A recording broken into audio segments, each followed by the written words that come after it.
Nvidia recently launched their 2070 series of graphics cards, and first up, I've got MSI's GeForce RTX 2070 Armor OC card here for review. I'll be testing gaming at 4K, 1440p, and 1080p, as well as overclocking, cooling, and of course ray tracing to show you what it can do.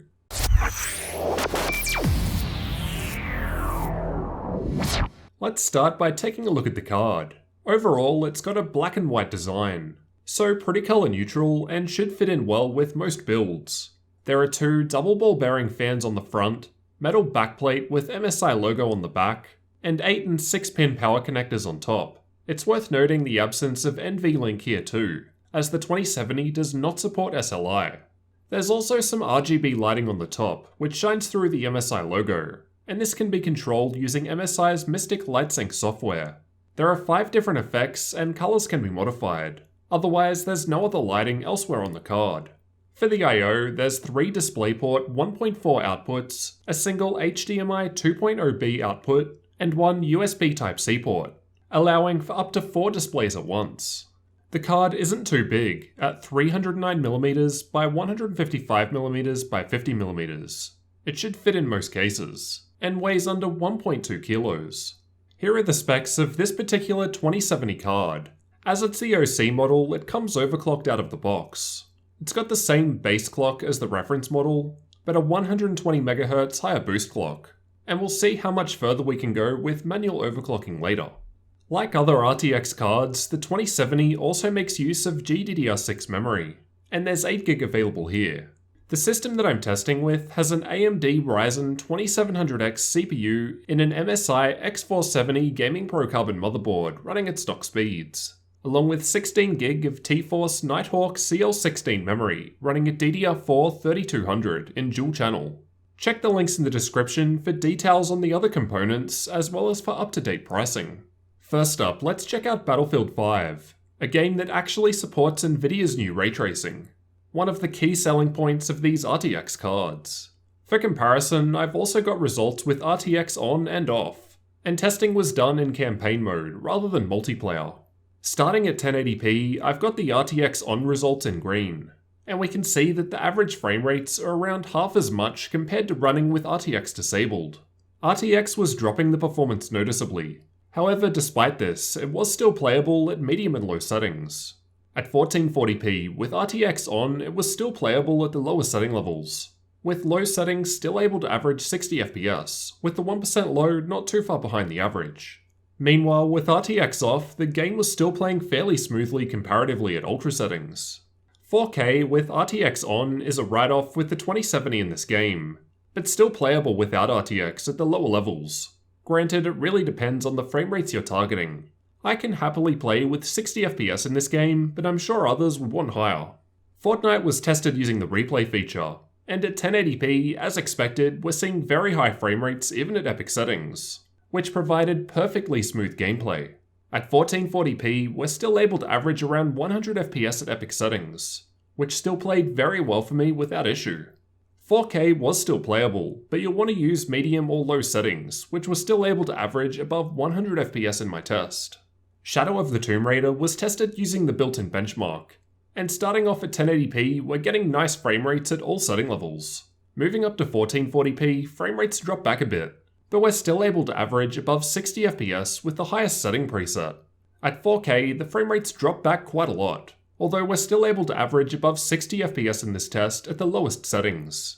Far Cry 5 was also tested using the built-in benchmark, and at 1080p, the results are quite good for this test, averaging just over 100fps at ultra settings.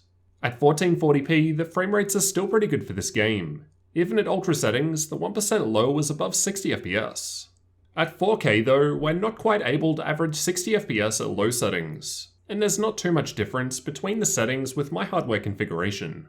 PUBG was tested using the replay feature, and despite being a less optimized game, with this hardware we're still able to average above 100fps even at ultra settings. 1440p was still providing a playable experience, even at the highest setting levels. Better results than I was expecting anyway. 4K really tanks performance as expected. Granted, it was still fairly playable at very low settings, which was running with 60fps for the 1% low. I've tested a couple more games at max settings, Unfortunately, I didn't have time to go through all setting levels as my time was very limited with this card. Watch Dogs 2 was running well regardless of resolution. I found that I can play this one with a solid 30 FPS, and we're getting that even at 4K.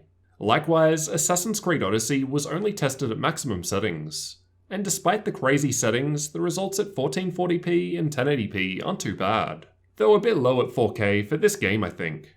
I haven't tested as many games as I normally would as I didn't have the card for very long. But don't worry, I've also got the MSI RTX 2070 Gaming Z here too, so make sure you're subscribed for that one. As we've seen, we're able to get some pretty good performance in the games tested. 1440p with good settings ran well for the most part, while 4K wasn't a great experience unless you're prepared to go to minimum settings, and even then it will depend on the game. If you're after 4K gaming, you'd probably be looking at the 2080 Ti anyway. As we've seen here, the 2070 seems to be a pretty good pick for 1080p and 1440p gaming. Ray tracing on the other hand in Battlefield 5 was disappointing.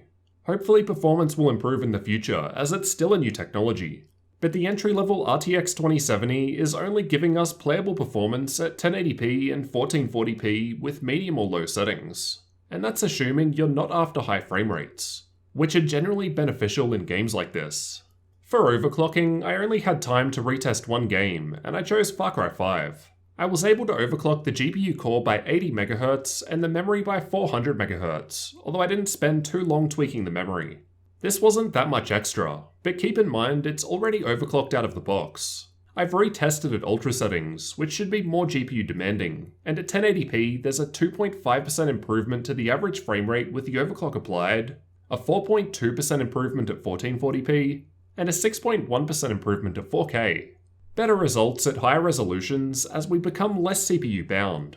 So we're seeing some pretty decent performance, but what are the thermals like?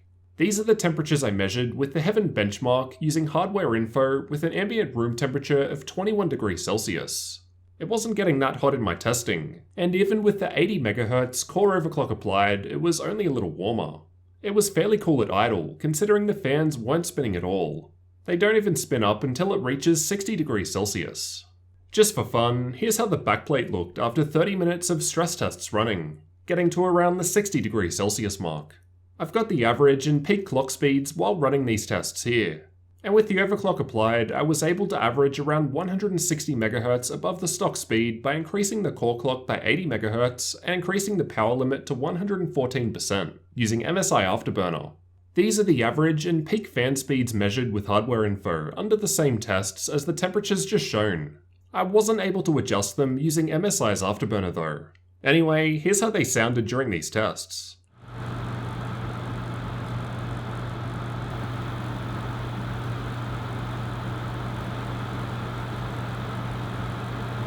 As there are 7 other case fans running too, this isn't the most useful test. But the fans on the 2070 aren't spinning at all at idle. So using that as a reference point, we can see, or hear, that there's not much difference when under load. The card wasn't making much noise. There was a little coil whine present, but it was barely noticeable, especially if you've got case fans going. Here's what total system power draw looked like in the same Heaven benchmark. So there's an 8% increase in my overclock, which results in a 9% improvement to clock speed. And in Far Cry 5 at 4K Ultra, we saw a 6% boost to average FPS. MSI recommend a 550 watt power supply or above, and note that the card itself has a power consumption of 185 watts. I was seeing around a 200 watt difference with my GPU stress testing, but this would also draw more power from the CPU too. For up-to-date pricing, check the links in the description, as pricing will change over time. At the time of recording, here in Australia, the MSI GeForce RTX 2070 Armor OC Edition is going for around 939 Australian dollars, or around $560 US for my international viewers. In the US, the OC version is around $10 more than the non-OC version, while here in Australia there's a larger $90 difference.